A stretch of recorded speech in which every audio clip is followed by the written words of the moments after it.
그래서 블레셋과 이스라엘 간의 전쟁이 일어나게 되어서 다윗과 그 부하들이 이스라엘을 대적하여 싸울 뻔했다. 만약 싸움이 벌어지고 그 다윗이 그 전쟁에 참여하게 되었다면 블레셋에 의해서 죽임을 당하거나 아니면 이스라엘과 싸움으로 말미암아 이스라엘의 왕이라는 명분이 사라지게 되었다. 그럴 위기에 처해 있었다라는 것이죠. 그런데 하나님께서 기적적으로 다윗과 그 부하들을 건져내 주셨다라는 겁니다. 어떻게 건져주셨습니까?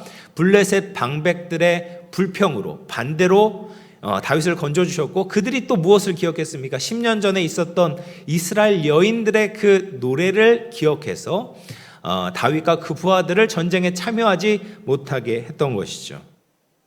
그래서 다윗과 부하들이 그 하나님의 기적으로 말미암아 위기에서 건짐을 받고 시글락으로 돌아오게 되었는데 엄청난 일이 벌어지고 있었다라는 거예요.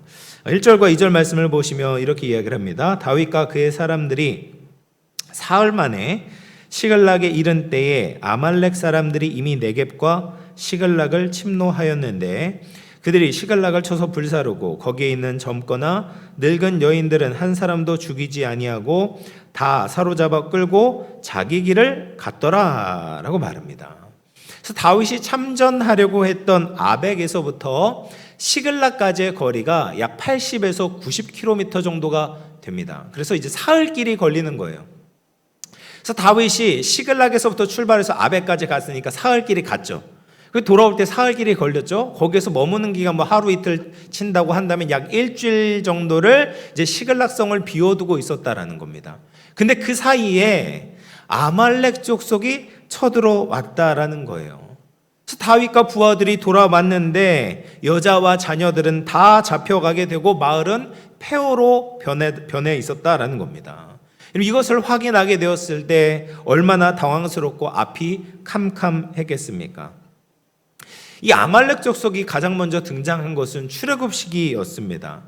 출애굽해서 이제 광야 여행길을 나섰던 이스라엘 백성들의 그 뒤쪽에 아녀자들과 자녀들이 이제 체력이 딸리니까 뒤로 처지지 않았겠습니까? 근데 그때 아말렉 족속들이 아주 야비하게 그 아녀자들과 자녀들을 공격한 거예요. 하나님께서 그것을 보시고서 분노하시면서 아말렉 족속을 진멸하겠다라고 말씀을 하셨습니다. 그런데 이번에도 똑같이 연약한 자들만 남겨져 있는 그 시글락을 공격을 했다라는 것이죠. 그러나 이런 상황에서도 하나님의 특별하신 보호하심을 알 수가 있습니다. 아말렉 사람들이 시글락을 약탈하면서 마을에 불도 지르고 집도 부수고 파괴했는데 사람은 한 명도 죽이지 않았다라는 겁니다.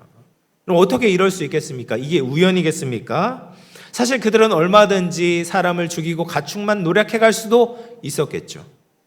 그런데 이상하게도 사람을 죽이지 않고 모두 끌고 갔던 겁니다. 이건 역시도 하나님께서 이스라엘 백성들을 특별하게 보호해 주셨다는 것을 알게 되는 거죠.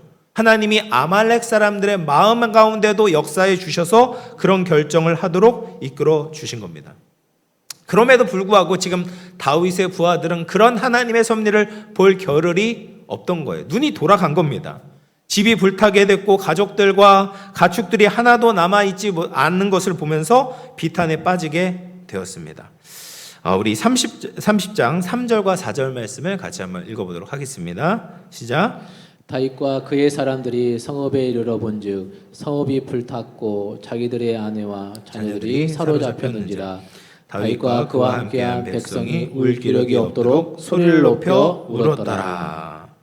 다윗과 부하들이 울 기력이 없을 정도로 소리 높여 울었다. 얼마나 많이 울었으면 완전히 이제 기진맥진하게 된 것이죠. 여러분, 지금까지 다윗은 여러 고비들을 잘 넘겨왔잖아요. 그리고 가장 힘들었었던 고비였던 이스라엘과 블레셋과의 그 전쟁의 고비도 넘기고 안심하고 집으로 돌아왔는데 그보다 훨씬 더 큰 어려움을 마주하게 된 겁니다. 가족들이 살았는지 죽었는지도 알지 못하게 되고 또 살아있다고 해도 어디에서 찾을 수 있을까라는 생각이 드는 겁니다. 그러자 이 부하들이 좌절과 낙심을 넘어서서 분노가 일어나게 되는 겁니다. 그래서 어떻게 이야기를 하냐면 6절 말씀 우리 같이 한번 읽어보겠습니다. 6절입니다. 시작. 백성들이 자녀들 때문에 마음이 슬퍼서 다윗을 돌로 치자 하니 다윗이 크게 다급하였으나 그의 하나님 여호와를 힘입고 용기를 얻었더라. 여러분, 인생의 어려움이 닥치게 될 때 그 어려움이 사람을 좋게 만들기도 하고 나쁘게 만들 수도 있습니다. 그런데 지금 시글락에 닥친 재앙은 백성들에 대해서 이제 부정적으로 영향을 끼치게 된 것이죠. 이들은 광야 생활을 하면서 다윗의 리더십 아래 많은 것들을 누렸습니다. 다윗의 믿음을 보았고요, 다윗의 아름다운 삶을 보았습니다. 그리고 광야 생활을 하면서 하나님께 어떻게 나아가는지를 보았습니다. 그리고 하나님께서 다윗을 어떻게 구원해 주시는지 구원의 역사를 생생하게 함께 체험했습니다. 그들은 원래 어떤 사람들이었습니까? 환난당한 자, 빚진 자, 마음이 원통한 자들이었잖아요. 다윗과 함께 있으면서 마음이 치유를 받게 됐고 사랑의 공동체 안에 포함되어졌고 또 생명을 나누는 공동체로 발전해 왔습니다. 그리고 하나님을 향한 믿음이 자라고 있었습니다. 그런데 이 재난으로 말미암아 집과 가족만 잃을 뿐 아니라 하나님에 대한 믿음도 함께 잃어버리고 있다라는 거예요. 물론 이 사건은 1차적으로는 다윗의 책임이죠. 리더로서 이런 재앙을 제대로 대처하지 못한 책임이 다윗에게 있었습니다. 다윗은 자기들이 떠나면 적들이 공격할 것을 충분히 예상할 수 있었을 겁니다.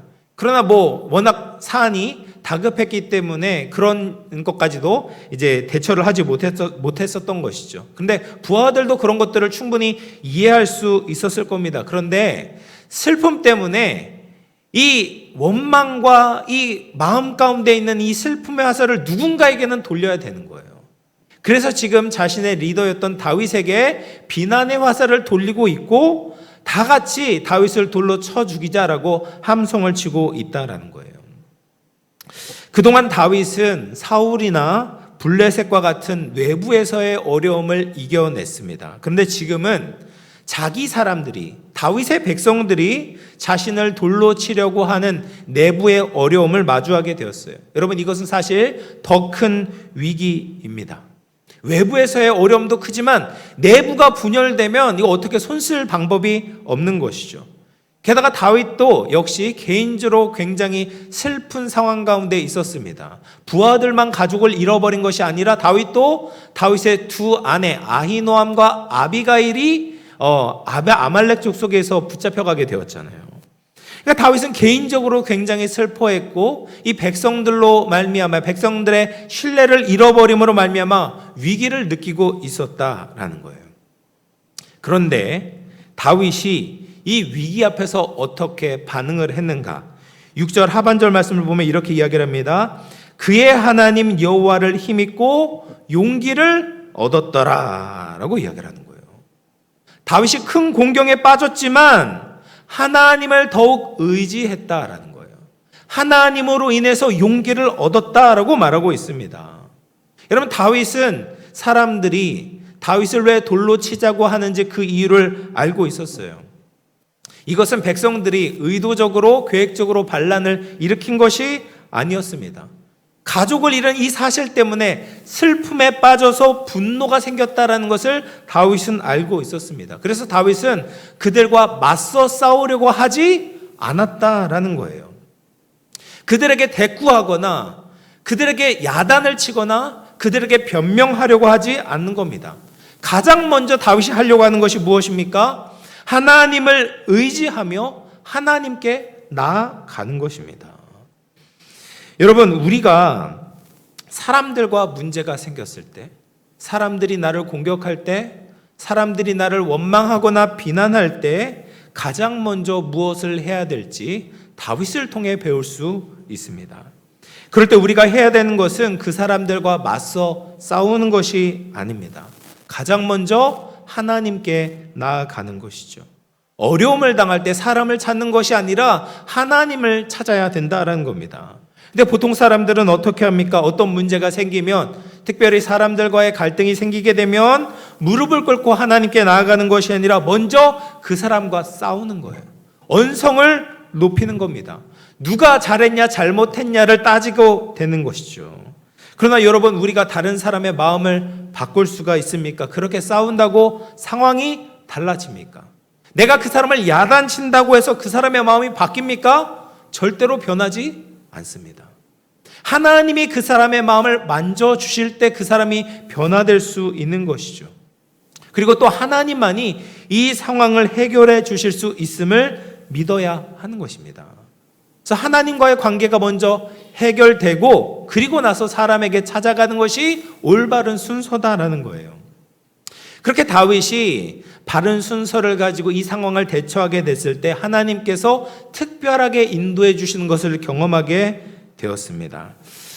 사무엘상 30장 7절 8절 말씀 자 읽어봅니다. 시작. 다윗이 아히멜렉의 아들 제사장 아비아달에게 이르되 원하건대 에봇을 내게로 가져오라. 아비아달이 에봇을 다윗에게로 가져가매 다윗이 여호와께 묻자와 이르되 내가 이 군대를 추격하면 따라잡겠나이까 하니 여호와께서 그에게 대답하시되 그를 쫓아가라. 내가 반드시 따라잡고 도로 찾으리라. 다윗은 이제 하나님께 물어보는 겁니다. 영적인 지도자였던 아비아달에게 에봇을 가지고 와라 라고 이야기를 해요. 그리고 그 에봇에는 우림과 둠밈이라는 두 돌이 있었어요. 그 안쪽 주머니에 있었고 그 두 돌은 국가의 중대사를 묻는 데 사용되어졌던 돌이었어요. 그래서 그 에봇을 가지고 온 아비아들을 통해서 하나님께 물어보는 겁니다. 하나님, 우리가 아말렉 군대를 추격하면 따라잡을 수 있겠습니까? 그러자 하나님께서 말씀하시는 거죠. 반드시 따라잡게 될 것이고 모든 것을 되찾을 것이니까 쫓아가라라고 이야기를 합니다. 위기의 순간에 하나님께서 다윗에게 승리의 확신을 주셨다라는 것이죠. 그렇게 해서 이제 가족들을 되찾기 위해서 이제 쫓아가는데 또 다른 문제가 발생하게 되었다라는 거예요. 다윗과 함께했던 600명의 군사 중에 3분의 1이었던 200명이 너무 지쳐서 자신들은 부솔 시내를 건널 수 없다라고 이야기를 하는 거예요. 여러분, 우리가 기도해서 응답을 받았다고 해도 언제나 일이 술술 풀리는 것이 아닙니다. 생각하지 못한 또 다른 어려움이 찾아올 수 있다라는 것이죠. 여러분, 이 200명에 대해서 어떻게 생각할 수 있겠습니까?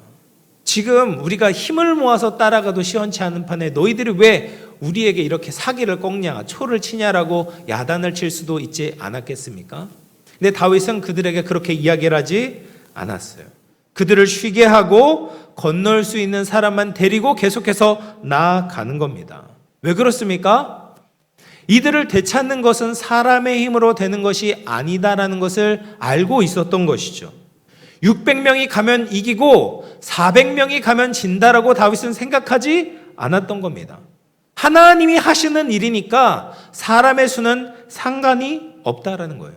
중요한 것은 주님의 일을 할 때 억지로 하는 것이 아니라 감사와 믿음으로 하는 사람만 있다면 하나님께서 반드시 일을 이루실 것이다 라는 믿음을 가지고 나아갔던 거예요. 그게 다윗이 믿음을 가지고 나아갔을 때 생각하지도 못한 도움을 또한 얻게 되는 겁니다. 이제 가족을 찾기 위해서 급박한 상황에 찾아가고 있는데 광야길에서 죽어가는 한 사람을 만나게 되는 겁니다. 이 사람이 누구인지도 알지 못하고 사실 다윗이 도와줄 의무도 없었던 것이죠. 자기 일이 급한 상황에 눈앞에 죽어가는 사람을 버려두고 갈 수도 있었습니다. 그런데 다윗이 그렇게 하지 않고 먹을 것을 주어서 이 사람을 살려냅니다. 그리고 혹시 하나님께서 이 사람을 통해서 어떤 도움의 손길을 주지는 않을까라는 영적인 안테나를 세우게 되었어요. 그리고 그 사람에게 물어보는 겁니다. 13절, 14절 말씀 같이 한번 읽어보겠습니다. 13절, 14절 시작. 다윗이 그에게 이르되 너는 누구에게 속하였으며 어디에서 왔느냐 하니 그가 이르되 나는 애굽 소년이요 아말렉 사람의 종이더니 사흘 전에 병이 들매 주인이 나를 버렸나이다. 우리가 그렛 사람의 남방과 유다에 속한 지방과 갈렙 남방을 침노하고 시글락을 불살랐나이다. 그러니까 이 청년은 어떤 청년이었어요? 다윗의 도성이었던 시글락을 공격했을 때 같이 있었던 아말렉의 종이었다라는 겁니다. 근데 돌아오는 길에 이 아말렉 사람의 종이었던 이 애굽 청년이 병이 들자 주인이 버려버린 거예요. 그 당시에는 이제 종을 도구처럼 취급을 했기 때문에 병들고 쓸모가 없게 되니까 버렸던 것이죠. 그런데 다윗이 마침 그 청년을 만났고 그 청년을 살리는 바람에 중요한 정보를 얻을 수 있게 되었다라는 겁니다. 여러분, 하나님이 우리에게 길을 열어주실 때 한꺼번에 모든 것을 다 보여주시지 않습니다. 그냥 편하고 넓은 길로 가라고 하시는 것이 아닙니다. 대수롭지 않게 보이거나 우연인 것처럼 보이는 만남을 통해서 하나님이 역사하시곤 합니다. 다윗이 어차피 죽을 놈이니까 그냥 가자고 한다면 하나님의 도움을 받을 수 없었겠죠.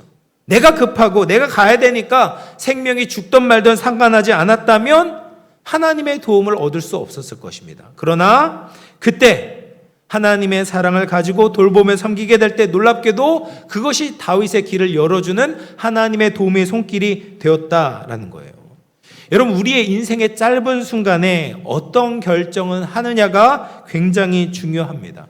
작은 결정이어도 우리는 하나님의 뜻을 따라 하는 것이 너무나 중요해요. 하나님의 뜻을 따라 작은 선택을 내리다 보면 그 작은 선택들이 모여서 결국 큰 축복을 가져다 준다라는 거예요. 근데 작은 선택들을 하나님의 뜻과 무관하게 하다 보면, 그냥 큰 것만 생각하다 보면 결국에는 하나님의 도움을 놓치게 된다는 거예요. 그리고 더 큰 문제를 마주할 때가 있다는 겁니다. 사랑하는 성도 여러분, 인생의 모든 문제에 있어서 하나님의 뜻을 구하고 하나님의 뜻대로 살아갈 수 있는 우리 모두가 될 수 있기를 주님의 이름으로 축복합니다. 그렇게 이제 쓰러져 있던 애굽 청년을 살려주었고 도움을 받아서 아말렉 진영까지 도착하게 되었어요. 도착해 보니까 저녁 시간이 되었고 파티를 즐기고 있었던 겁니다. 흥청망청 먹고 마시면서 놀고 있는 그들을 치는 것은 어려운 일이 아니었어요. 이제 안심하면서 잠을 자고 있는 그들을 새벽에 다윗이 치는 겁니다. 공격을 감행했어요. 그러자 아말렉 사람들은 제대로 싸우지도 못한 채 모두 죽임을 당하고 400명만 도망을 쳤다라는 거예요. 400명이 공격을 했는데 아말렉 사람 400명만 도망을 갔다라는 겁니다. 감히 싸울 생각도 못하고 있다는 거예요. 얼마나 많은 사람들이 죽임을 당했겠습니까? 그리고 다윗은 모든 것을 회복했고 더 많은 것들을 얻게 되었습니다. 잃어버린 아내와 아이들을 되찾고 빼앗긴 물건들도 모두 다 되찾았습니다. 그뿐 아니라 아말렉 사람들이 다른 마을에서 약탈해 왔던 가축들도 얻게 되었습니다. 그렇게 다윗과 부하들은 모든 것들을 회복하고 더 많은 것들을 얻어서 기쁨으로 돌아오게 되었습니다. 얼마 전까지만 해도 어땠습니까?